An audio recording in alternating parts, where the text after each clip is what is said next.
शाम का वक्त था। 12वीं की परीक्षा हाल ही में खत्म हुई थी, इसलिए वह पूरी तरह से फुर्सत में था। वह अपने पसंदीदा लेखक की भूतिया कहानियों की किताब में डूबा हुआ था। तभी अचानक दरवाजे की घंटी बजी। थोड़ी अनमनेपन से वह उठा। उसने दरवाजा खोला। उसके माता पिता अंदर आए।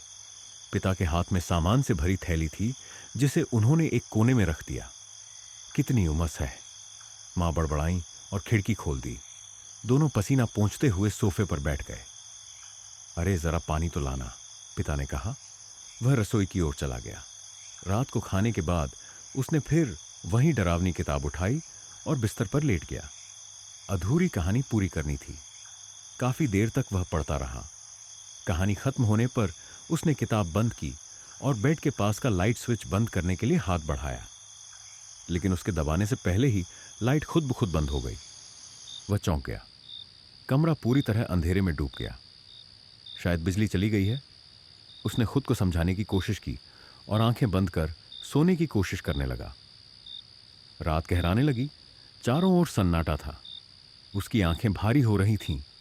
तभी उसे कोई धीमी सी सीटी जैसी आवाज सुनाई दी, मानो कोई बहुत धीमे सुर में सीटी बजा रहा हो। उसने चौंक कर आंखें खोल दी।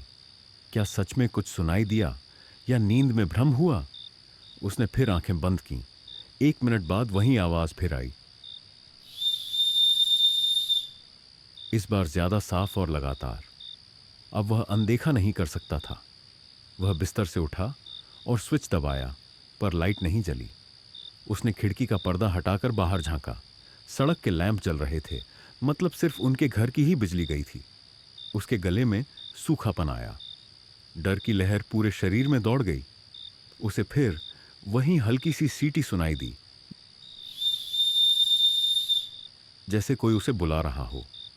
कुछ महीने पहले उसके पड़ोस की एक लड़की ने प्रेम में धोखा खाकर आत्महत्या कर ली थी।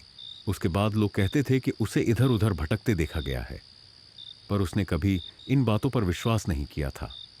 अब अचानक वही बात उसके मन में कौंध गई। अंधेरे में बाहर जाने का उसे डर लग रहा था, लेकिन उस आवाज की तह तक जाना जरूरी था, नहीं तो उसे नींद नहीं आती। उसने हिम्मत जुटाई और कमरे से बाहर आया। अमावस्या की रात थी और घर में घुप अंधेरा। पसीने की बूंदें उसके माथे पर आ गईं। उसने खुद को समझाया, डरने की कोई बात नहीं। माँ बाप पास वाले कमरे में सो रहे थे। उसने उन्हें जगाने का सोचा, पर इतने रात को उन्हें परेशान करना उसे ठीक नहीं लगा। वह अपने कमरे के दरवाजे पर ही खड़ा रहा, आगे बढ़े या न बढ़े, इसी उलझन में। तभी वह आवाज फिर आई, पहले से भी ज्यादा साफ। वह धीरे धीरे आगे बढ़ा। अब आवाज साफ सुनाई दे रही थी। डर से उसका शरीर कांपने लगा। वह पीछे मुड़कर कमरे में लौट जाना चाहता था, पर आवाज की सच्चाई जाने बिना चैन नहीं मिलने वाला था। उसने ध्यान से सुना। माँ बाप के बेडरूम के पास एक छोटी सी स्टोर रूम थी। आवाज वहीं से आ रही थी। कमरे का दरवाजा बंद था। अंदर से वही धीमी रहस्यमयी सीटी, जैसे कोई भीतर से बुला रहा हो। वह कुछ देर मंत्रमुग्ध सा खड़ा रहा। क्या दरवाजा खोलूं? नहीं, अगर अंदर कुछ दिख गया तो। अंत में उसने वापस लौटने का फैसला किया। वह जैसे ही पलटा, उसकी नजर कोने की तरफ पड़ी। कोने में कोई बैठा था। वह आंखें फाड़ कर देखने लगा। कोई था जो दीवार से टेक लगाए, घुटनों को सीने से लगाकर बैठा था। उसके मुंह से चीख निकलने ही वाली थी, पर उसने होंठ कसकर बंद कर लिए। अगर उस चीज ने सिर उठाया तो, हे भगवान, वो क्या था और उसके घर में क्या कर रहा था? उसका सारा शरीर डर से थरथरा गया। उसने मन ही मन कोई मंत्र जपना शुरू कर दिया। उसका कमरा बस 2 कदम दूर था, लेकिन क्या वह वहां तक पहुंच पाएगा? वह अपनी पूरी हिम्मत समेटकर धीरे धीरे कमरे की तरफ बढ़ा, पर जैसे ही वह कमरे के पास पहुंचा, दरवाजा खुद ब खुद उसके मुंह पर जोर से बंद हो गया। जब वह जागा, तब सुबह के 8 बज चुके थे। उसे ठीक से नींद नहीं आई थी। पांव पेट में सिकोड़कर और सिर पर चादर डालकर वह लेटा था।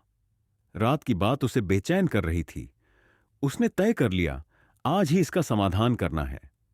उसे पता था ये काम किससे करवाना है। पहले उसके एक दोस्त ने भी ऐसी ही स्थिति में कुछ लोगों की मदद ली थी। ये कोई आम कारीगर का काम नहीं था। इस बार उसे भी उनकी मदद लेनी थी। उसके माँ बाप आज बाहर जाने वाले थे। उनके लौटने से पहले सब निपटाना था। उसने फोन उठाया, एक लंबी सांस ली और उन्हें कॉल लगाया। दोपहर को दो आदमी उसके दरवाजे पर पहुंचे। उन्हें देखकर उसे राहत मिली। एक के कंधे पर थैला था। उस आदमी ने सवालिया निगाहों से देखा। उसने इशारे से छोटी स्टोर रूम की ओर इशारा किया। ज्यादा बात करने की जरूरत नहीं थी। फोन पर सब तय हो चुका था। जैसे सब कुछ पहले से जानते हों, वे दोनों उस कमरे में चले गए। थैले में से उन्होंने कई अजीब चीजें निकाली। वह हैरानी से उन्हें देखता रहा। उन्होंने माहौल का अंदाजा लिया और अपने काम में जुट गए। वह बाहर खड़ा सब देखता रहा। अब उसके पास करने को कुछ नहीं था। बस मन ही मन प्रार्थना करता रहा कि मां बाप के आने से पहले सब खत्म हो। करीब 1 घंटे में वे बाहर आए। हमने सब ठीक कर दिया है, अब फिर कुछ नहीं होगा, उन्होंने भरोसा दिलाया। और अगर हुआ भी तो हम हैं ना, उनमें से एक रहस्यमयी मुस्कान के साथ बोला। वह चौंक कर उन्हें देखने लगा। दोनों के चेहरे पर हल्की मुस्कान थी। उन्होंने पैसे लिए और चले गए। जैसे ही वे गए, मां बाप भी लौट आए। बेटा, वो दो आदमी कौन थे? हमारे घर क्यों आए थे? पिता ने पूछा। अब उसे झूठ बोलना ही था। प्लम्बर थे। बाथरूम का नल खराब हो गया था। उसमें से सीटी जैसी आवाज आ रही थी। पूरी रात नींद नहीं आई। अरे, मुझे बताना था, मैं ठीक कर देता। फालतू में प्लम्बर पर पैसे क्यों खर्च किए? आप जो चीजें ठीक करने जाते हो वो और ज्यादा बिगड़ जाती हैं, इसलिए आपकी गैरहाजिरी में ये सब किया। ये बात सच थी, इसलिए पिता चुप हो गए। उन्होंने थैली फिर से कोने में रखी।